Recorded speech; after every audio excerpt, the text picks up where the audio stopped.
வலைக்கும் சலாம். குர்பானி கொடுக்கறதுக்கு வந்து ஹஜ்ஜு பெருநாளைக்கும் அதனை தொடர்ந்து உள்ள 3 நாளும் கொடுக்கலான்னு சொல்லிட்டு நம்ம செஞ்சிட்ருக்கோம். இதில் வந்து தஷ்ரீக்குடைய நாட்கள் அப்படின்ற ஹதீஸை வச்சு தான் நம்ம அதை செய்கிறோம்.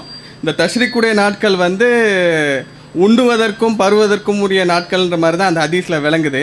ஸோ எந்த அடிப்படையில் நம்ம அந்த 3 நாள் செய்கிறோம், அதுக்கு வந்து டைரக்ட் ஆதாரம் இருக்கா, ஸல்லல்லாஹு அலைஹி வஸல்லம் அறிவித்திருக்காங்களா, அதுக்கு ஹதீஸ் ஆதாரங்கள் கொஞ்சம் விளக்கத்தோடு சொல்லுங்கள். சகோதரர் என்ன கேட்குறாங்கன்னா, பெருநாள் அன்னைக்கும் துல்ஹஜ் பிறை 10லையும் கொடுக்கலான்னு சொல்கிறோம். அதற்கு பிறகு வரக்கூடிய 3 நாட்கள் ஐயாமு தஷ்ரீக், அந்த 3 நாட்கள்ல நம்ம என்ன செய்யலாம், கொடுக்கலான்னு சொல்கிறோம். இதுக்கு வந்து என்ன ஆதாரம் அப்படின்னு சொல்லி என்ன செய்யலாம் கேட்குறாங்க. இதுக்கு தெளிவாக சந்தேகமே இல்லாத வகையில் குர்ஆன் வசனம் நமக்கு என்ன செய்யுது சொல்லி காட்டுது. குர்ஆனில் வந்து சூரத்துல் ஹஜ்ஜில் அல்லாஹ் சொல்லி காட்டுறான், அஸ்தின் ஃபின்னாசி ஃபில் ஹஜ், நபியே மக்களுக்கு ஹஜ்ஜை பற்றி நீங்கள் அறிவிப்பீராக. அவர்கள் கால்நடையாக நடந்தும் தூரம் மெலிந்த ஒட்டகங்களிலும் வருவார்கள், ஹஜ்ஜுக்கு வருவாங்க. எங்கேருந்து வருவாங்க? ஒவ்வொரு தூரமான பகுதிகளிலும் வருவார்கள். எதுக்காண்டி அவங்க ஹஜ்ஜுக்கு வர்றாங்க? இது யஷ்ஹது மனாஃபி ஆகும், அவர்கள் தங்களுக்குரிய நன்மைகளை அடைந்து கொள்வதற்காகவும். வலி எதுகுஸ்மல்லாஹி ஃபி ஐயாமி மஅலூமாத்தின் அலாமா ரஸகஹும் மின் பஹீமத்தில் அனாம், அவர்களுக்கு நாம் உணவாக வழங்கிய கால்நடைகள் ஆடு மாடு ஒட்டகம், அனாம் என்று சொன்னால் ஆடு மாடு ஒட்டகம், ஆடு மாடு ஒட்டகங்களின் மீது அறியப்பட்ட நாட்களில் அல்லாஹ்வுடைய பெயரை கூறுவதற்காகவும் என்ன செய்ய வருவார்கள். இந்த வசனத்தில் வந்து ஹஜ்ஜுக்கு வர்றவங்க அறியப்பட்ட நாட்களில் கால்நடைகள் மீது ஆடு மாடு ஒட்டகங்கள் மீது அல்லாஹ்வுடைய பெயரை கூறுவார்கள் அப்படின்னு வருது. அறியப்பட்ட நாள் என்று அல்லாஹ் சொல்லவில்லை. எப்படி அல்லாஹ் சொல்கிறான்? அறியப்பட்ட நாட்கள், ஐயாம். அறியப்பட்ட நாட்கள் என்று சொன்னாலே பன்மை என்பது குறைந்தபட்சம் 3 நாட்கள் எடுத்துக்கொள்ளும். பன்மை அரபி மொழியில் ஒருமை இருக்குங்க. ஒருமைக்கு யௌமுன், இருமைக்கு யௌமானி, பன்மைக்கு ஐயாம். ஐயாம் பன்மையாக வந்து விட்டாலே அது எவ்வளவு நாளையும் எடுத்துக்கொள்ளும்? குறைந்தபட்சம் எத்தனை நாள் எடுத்துக்கொள்ளும்? 3 நாள் என்ன செஞ்சுக்கணும், எடுத்துக்கணும்.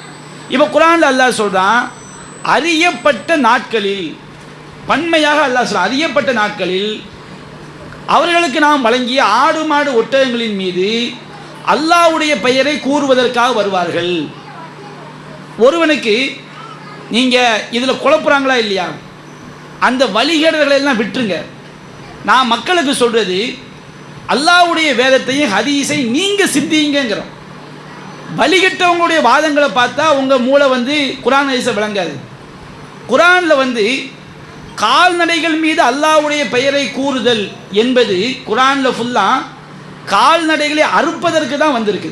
நீங்கள் குர்ஆனில் எந்த வசனத்தை எடுத்து பாருங்கள், ஆடு மாடு ஒட்டகங்களின் மீது அல்லாஹ்வுடைய பெயரை கூறுதல் என்றால் என்ன அர்த்தம்? ஆடு மாடு ஒட்டகங்கள் அல்லாஹ்வுடைய பெயர் கூறி அறுப்பது தான்.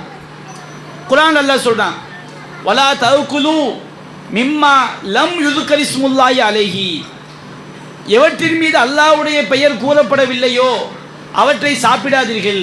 அப்படின்னு என்ன அர்த்தம்? அல்லாஹ்வுடைய பெயர் கூறப்படாதவற்றை சாப்பிடாதீர்கள் என்ன அர்த்தம்? அல்லாஹ்வுடைய பெயர் கூறப்படாதவற்றை ஒரு ஒட்டகத்துக்கு முன்னாடி நின்று சுபான் அல்லாஹ் அல்ஹம்துலில்லாஹ் அல்லாஹ் அக்பர் சொல்கிறதா? அல்லாஹ்வுடைய பெயர் கூறப்படாதவற்றை சாப்பிடாதீர்கள் என்ன அர்த்தம்?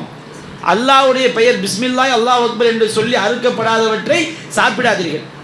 இன்னைக்கு இந்த வழிகட்ட கூட என்ன செய்கிறாங்க?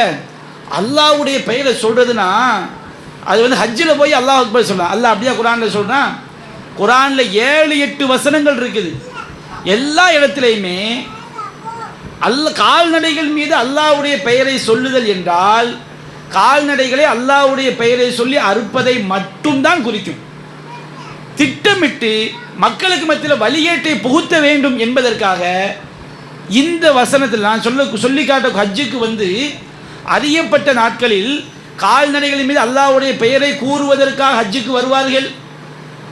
அதுக்கு அடுத்த வசனம் சொல்றான், ஃபகுலூ மின்ஹா, அதிலிருந்து சாப்பிடுங்கள். கால்நடைகள் மீது அல்லாஹ்வுடைய பெயரை கூறி அறுப்பதற்கு ஹஜ்ஜுக்கு வருவார்கள். கால்நடைகள் மீது அல்லாஹ்வுடைய பெயரை கூறி அறுத்தா என்ன செய்யணும்? சாப்பிடணும். அதுக்காண்டி அடுத்த எழுத்தில் அடுத்த வார்த்தையில் அல்லாஹ் சொல்றான், ஃபகுலூ மின்ஹா, நீங்களும் அதை சாப்பிடுங்கள். அதை யாசகம் கேட்கக்கூடிய ஏழைகளுக்கும் யாசகம் கேட்காத ஏழைகளுக்கும் கொடுங்கள் என்று அல்லாஹ் சொல்கிறான். அப்போ அந்த வசனம் தெளிவாக சொல்லுது, ஹஜ்ஜுக்கு வரக்கூடியவங்க அறியப்பட்ட நாட்களில் அல்லாஹ்வுடைய பெயரை சொல்லி கால்நடையில் அறுப்பாங்க. அறுத்த பிறகு நீங்களும் சாப்பிடுங்க, ஏழைகளுக்கும் கொடுங்க, அதுக்கு பிறகு செய்ய வேண்டிய கடமைகளை செய்யுங்கன்னு குர்ஆன் வசனம் தெளிவாக சந்தேகத்திற்கு இடமில்லாமல் குர்ஆன் தெளிவாக சொல்கிறது. இப்போ ஹஜ்ஜு அறியப்பட்ட நாட்கள். ஹஜ்ஜு அறியப்பட்ட நாட்கள்னா நமக்கு எல்லாம் தெரியும். ஹஜ்ஜு என்பது துல்ஹஜ் பிறை 8 ஆரம்பிக்கும். எப்போ ஆரம்பிக்கும்? துல்ஹஜ் பிறை 8 ஆரம்பிக்கும். ஹஜ்ஜு எப்போ முடியும்? துல்ஹஜ் பிறை 13 முடியும். அல்லாஹ் ரப்பல் ஆலமீன் அறியப்பட்ட நாட்களில் அறுத்து பலியிடுவார்கள் அல்லாஹ் சொல்கிறான். ஹஜ்ஜு என்பது துல்ஹஜ் பிறை 8 ஆரம்பித்து எப்போ முடியும்? துல்ஹஜ் பிறை 13 முடியும். இப்போ ரசூலுல்லாஹ் துல்ஹஜ் பிறை 8 அறுக்க சொன்னாங்களான்னா துல்ஹஜ் பிறை 8 அறுக்கக்கூடாது. அதுவும் அறியப்பட்ட நாள் தான். ஆனால் துல்ஹஜ் பிறை 8 அறுக்கக்கூடாது என்பது ஹதீஸிலிருந்து விளங்கும். துல்ஹஜ் பிறை 9 அறுக்கக்கூடாது என்பது ஹதீஸில் விளங்கும். அறுக்க வேண்டிய நாள் எந்த நாள்? ஹதீஸ் நமக்கு தெளிவாக சொல்லுது. அறுக்க வேண்டிய நாள் ஆரம்பிப்பது துல்ஹஜ் பிறை 10. அறியப்பட்ட நாட்கள் துல்ஹஜ் பிறை 8 இருந்து 13 வரைக்கும். 8 அறுக்க வேண்டிய நாள் எப்போ ஆரம்பிக்குது? 10 ஆரம்பிக்குது. அப்போ அறியப்பட்ட நாட்கள் என்பது எது வரைக்கும் இருக்குது? 8 அறுக்கக்கூடாது, 9 அறுக்கக்கூடாது. ஹதீஸில் தடை இருக்குது. நபியா நான் சொல்லிட்டாங்க, யார் பெருநாள் தொழுகைக்கு முன்பாக அறுக்கிறாரோ அவர் எதுக்காண்டி அறுத்திருக்காரு? சாப்பாட்டுக்காண்டி அறுத்திருக்காரு. எப்போ தான் அறுக்கணும்? பெருநாள் தொழுகை முடிஞ்சு வந்த பிறகு தான் அறுக்கணும். பெருநாள் தொழுகை என்பது எப்போ தொழுவோம்? 10. அவள் பிறை 10 தான் அறுக்க வேண்டிய நாள் என்ன செய்து ஸ்டார்ட் ஆகுது. அப்போ பிறை 8 அறியப்பட்ட நாள் தான், பிறை 9 அறியப்பட்ட நாள் தான், பிறை 10 அறியப்பட்ட நாள், 11 அறியப்பட்ட நாள், 12 அறியப்பட்ட நாள், 13 அறியப்பட்ட நாள். அறியப்பட்ட நாட்கள் 8, 9, 10, 11, 12, 13 6 நாள். இந்த 6 நாளில் 2 நாள் அறுக்க முடியாது என்பதற்கு ஹதீஸ் செஞ்சிருச்சு, தடை வந்துருச்சு. 4 நாள் தான் அப்போ நம்ம அறியப்பட்ட நாட்களில் 4 நாளில் அறுத்தாலும் அறியப்பட்ட நாளில் தான் அறுத்துருக்கோம். அறியப்பட்ட நாட்கள் 6 நாள் இருக்குது. அப்படின்னா 6 நாளில் 4 நாளில் அறுத்தாலும் எப்போ தான் அறுத்துருக்குறோம்? அறியப்பட்ட நாளில் தானே அறுத்துருக்குறோம். 8 அறியப்பட்ட நாள், 9 அறியப்பட்ட நாள். இந்த 2 அறுக்கலை. 10 அறியப்பட்ட நாள், 11 அறியப்பட்ட நாள், 12 அறியப்பட்ட நாள், 13 அறியப்பட்ட நாள். அப்போ 8, 9 நாம் அறுக்க முடியாது என்பதற்கு ஹதீஸில் ஆதாரம் வந்துச்சு. 10 அறுக்கக்கூடிய நாள் என்ன செய்து ஸ்டார்ட் ஆகுது. அப்போ அறியப்பட்ட நாட்களில் ஹஜ்ஜில் அறியப்பட்ட நாட்களில் அறுத்து பலியிடுவான்னு சொன்னால் அந்த குர்ஆன் வசனம் 10, 11, 12, 13 இந்த நாள் 13க்கு பிறகு அறுக்க முடியாது. ஏன்? என்ன காரணம்? ஹஜ் என்ன செஞ்சிடும்? முடிஞ்சிடும். சரி, அப்போ இந்த குர்ஆன் வசனமே நமக்கு தெளிவாக சொல்லுது அறுக்க வேண்டிய நாட்கள் எத்தனைலேருந்து எத்தனை வரைக்கும்? 10லேருந்து 13 வரைக்கும். ஏன் 14 அறுத்தா என்ன? 14, 13க்கு பிறகு என்ன கிடையாது? ஹஜ்ஜு கிடையாது. ஹஜ்ஜில் உள்ள நாட்கள் தான் அது பேசுது. இவங்க எல்லா விஷயத்திற்கும் குர்ஆனில் இருக்குதா ஹதீஸில் இருக்கா பார்க்கக்கூடியவர்கள் இந்த வழிகேட்டுக்கு மட்டும் இப்னு அப்பாஸ் என்ன சொன்னார் தெரியுமா, அவர் என்ன சொன்னார் தெரியுமா, இவர் என்ன சொன்னார் தெரியுமா, அப்படி இது உனக்கு எதுக்குங்கிற? நீ வஹியை பின்பற்றக்கூடியவனாக இருந்தால் ரசூலுல்லாஹ் சொன்னதை மட்டும் காட்டு. இந்த வழிகேட்ட கூட்டத்தில் கேட்குறோம். நபிகள் நாயகம் சொன்னதை காட்டு, அல்லாஹ் சொன்னதை காட்டு, குர்ஆன் வசனத்துக்கு தெளிவாக அர்த்தம் வை. இப்போ ஒரு வார்த்தைக்கு சில நேரங்கள் 2 அர்த்தம் இருக்குங்க. இப்போ ஒரு ஆள் சொல்கிறாரு, நான் சிங்கத்தை பார்த்தேன் அப்படிங்கிறாரு. அப்போ நீங்கள் என்ன அர்த்தம் கொடுக்கணும்? சிங்கம்ங்கிற வார்த்தைக்கு ஃபஸ்ட்டு என்ன அர்த்தம் கொடுக்கணும்? உண்மையான சிங்கங்கிற அர்த்தம் தான் கொடுக்கணும். அந்த அர்த்தம் பொருந்ததை வச்சுக்கிடுங்க. நான் மேடையில் ஒரு சிங்கம் கர்ஜித்து பேசுவதை பார்த்தேனுங்கிறாரு. அப்போ உண்மையான சிங்கமாக இருந்தால் அது மேடைக்கு வருமா? மேடைக்கு வராது. உண்மையான சிங்கம் கர்ஜித்து பேசுமா? கர்ஜித்து பேசாது. அப்போ இங்கே சிங்கம்னு யார் சொல்கிறாங்க? ஒரு ஆளை என்ன செய்கிறாங்க? சிங்கமாக வர்ணிக்கிறாங்க. அப்போ எந்த ஒரு வார்த்தையாக இருந்தாலும் முதல்ல அதுக்கு நேரடி அர்த்தம் என்ன அர்த்தமோ அதுதான் கொடுக்கணும். அது பொருந்ததான்னு வச்சுக்கிடுங்க. அதுக்கு என்ன அர்த்தம் பொருந்துமோ அதை கொடுக்கணும். குர்ஆனில் ஃபுல்லாமே ஆடு மாடு ஒட்டகத்தின் மீது அல்லாஹ்வுடைய பெயரை சொல்லுதல் என்பது என்ன அர்த்தத்தில் தான் வந்திருக்குது? அறுத்தல். அப்போ அறுத்தலேருந்து அர்த்தத்தை வச்சா என்ன கேடுங்க வந்துட போதுன்னு கேட்குறேன். சரி, 2வது அடுத்து விளங்கிடுங்க. இப்போ இந்த வசனமே 4 நாட்கள் அறுத்து பலியிடலாம் என்பதற்கு ஆதாரம். 2வது என்ன தெரியுங்களா? ஒரு சஹாபி பெருநாள் அன்னைக்கு தொழுகைக்கு முன்னாடியே அறுத்துறாரு.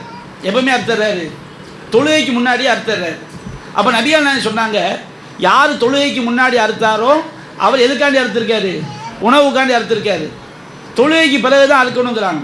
அப்போ அந்த சஹாபி ரசூலுல்லாஹ்ட்ட வந்து சொல்கிறாரு, அல்லாஹ்வின் தூதரே, இந்த நாள் எந்த நாள்? பெருநாள். பிறை 10. இந்த நாள் யௌமு அக்லியும் வஷுர்பி, உண்பதற்கும் பருகுவதற்கும் உரிய நாள் என்று நினைத்து நான் தொழுவதற்கு முன்பாகவே அறுத்து விட்டேன். உண்பதற்கும் பருகுவதற்கும் உரிய நாள் என்று நினைத்து தொழுவதற்கு முன்பாகவே அறுத்து விட்டேன் அப்படிங்கிறார். அது சஹாபி ரசூலுல்லாஹ் என்ன சொல்கிறாரு? அந்த 10ஆம் நாள் அறுக்கிறமா இல்லைங்களா, அந்த நாள் வந்து என்ன சொல்கிறார்? எல்லா நாள்லையும் நம்ம சாப்பிடுவோம், எல்லா நாள்லையும் குடிப்போம், அதை பற்றி அவர் பேசலை. அந்த நாள் உண்பதற்கும் பருகுவதற்கும் உரிய நாள் என்று நினைத்து நான் எப்போ அறுத்துட்டேன்? தொழுகைக்கு முன்னாடியே அறுத்துட்டேன். அப்போ உண்பதற்கும், அப்போ ரசூலுல்லாஹ் சொன்னாங்க, நீங்கள் தொழுகைக்கு முன்னாடி அறுத்ததுனால நீங்கள் இன்னொரு ஆற்றலை செய்யுங்க, குர்பானி கொடுங்கன்னு ரசூலுல்லாஹ் சொன்னாங்க.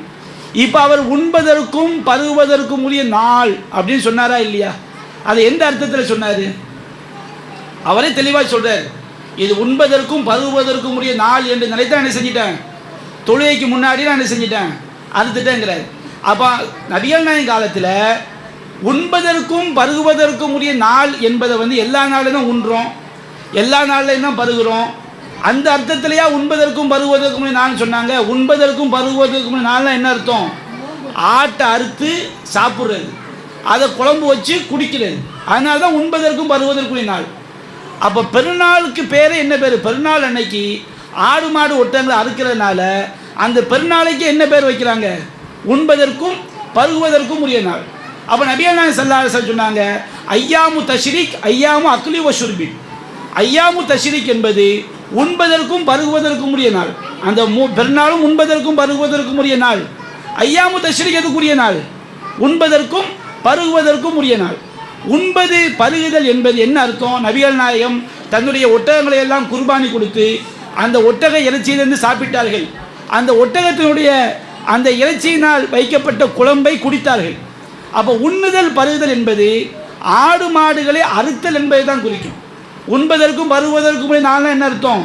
அந்த நாட்களில் ஆடு மாடுகளை என்ன செய்யலாம்? அறுக்கலாம். அதனால தான் பெருநாள் அன்னைக்கு சஹாபி என்ன சொல்கிறாரு? அல்லாஹ்வின் தூதரே, இது உண்பதற்கும் பருகுவதற்கும் உரிய நாள் என்பதை அறுத்து விட்டேனுங்கிறாங்க. அப்போ ஐயாமு தஷ்ரீக் உண்பதற்கும் பருகுவதற்கும் உரிய நாள்னா என்ன அர்த்தம்? அந்த நாட்கள் என்ன செய்யலாம்? அறுக்கலாம். குர்ஆன் ஆயத்தை நமக்கு சான்றாக இருக்குது. அதோடு இணைச்சு பாருங்க. அடுத்து நபிகள் நாயகம் ஸல்லல்லாஹு அலைஹி சொன்னாங்க, ஐயாமு மினா ஐயாமு ஈதின். மினாவுடைய நாட்கள் பெருநாட்கள் சொன்னாங்க. மினாவுடைய நாட்கள் பெருநாட்கள். மினாவுடைய நாட்கள் எது? பிறை 11, பிறை 12, பிறை 13. இந்த 3 நாளுமே நமக்கு என்னது? பெருநாள். அப்போ பிறை 10 நமக்கு என்னது தான்? பெருநாள். பிறை 10ல் நாம் அறுத்து பழகிடலாம். பிறை 10 நமக்கு பெருநாள். பிறை 10 உண்பதற்கும் பருகுவதற்கும் உரிய நாள் என்பதுடைய அர்த்தமே பிறை 10ல் என்ன செய்யலாம்? அறுப்பதினால தான் அந்த பெயர். ஐயாமு தஷ்ரீக்கில் நாம் உண்பதற்கும் அறுப்பதற்கும் உரிய நாள் என்று நபிகள் நாயகம் சொன்னது எந்த அர்த்தத்தில் தான்? அது அறுப்பதற்குரிய நாட்கள் என்பது தான். குர்ஆன் ஆயத்தில் நமக்கு ஃபஸ்ட் ஆதாரம். உண்பதற்கும் பருகுவதற்கும் உரிய நாள் என்பதின் அர்த்தமே அது குர்பானி கொடுக்கக்கூடிய நாட்களாக இருப்பதனால்தான். எதற்கு நோன்பு நோக்க தடை? அந்த 4 நாட்களுமே பெருநாளாக இருப்பதனால்தான் நோன்பு நோற்பதற்கு தடை. எதற்கு ரசூலுல்லாஹ் நோன்பு நோக்கக்கூடாதுன்னு சொன்னாங்க?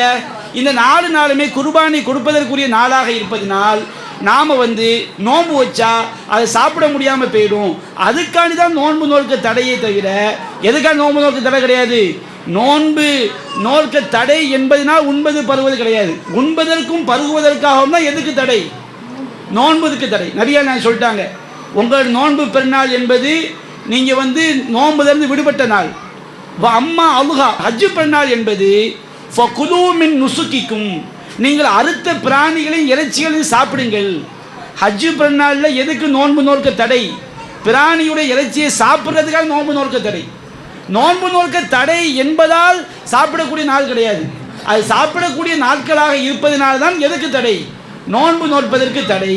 அப்போ ஐயாமு தஷ்ரீக் அக்லும் வ ஷுர்பும் என்ற அந்த செய்தி குர்ஆன் வசனத்தோடு இணைத்து பார்த்தீர்கள் என்றால், அக்லும் வ ஷுர்புன் என்ற அந்த வார்த்தை சஹாபாக்கள் எந்த அர்த்தத்தில் விளங்கி நபிகள் நாயகத்தில் சொன்னார்கள் என்று பார்த்தீர்கள் என்று சொன்னால், உண்பதற்கும் பருகுவதற்கும் உரிய நாள் என்பது அது அறுத்து பலியிடுதல் என்ற அர்த்தத்தில் என்ன செய்யப்பட்டிருக்கு? சொல்லப்பட்டிருக்கு. அதே மாதிரி என்ன செய்கிறாங்க?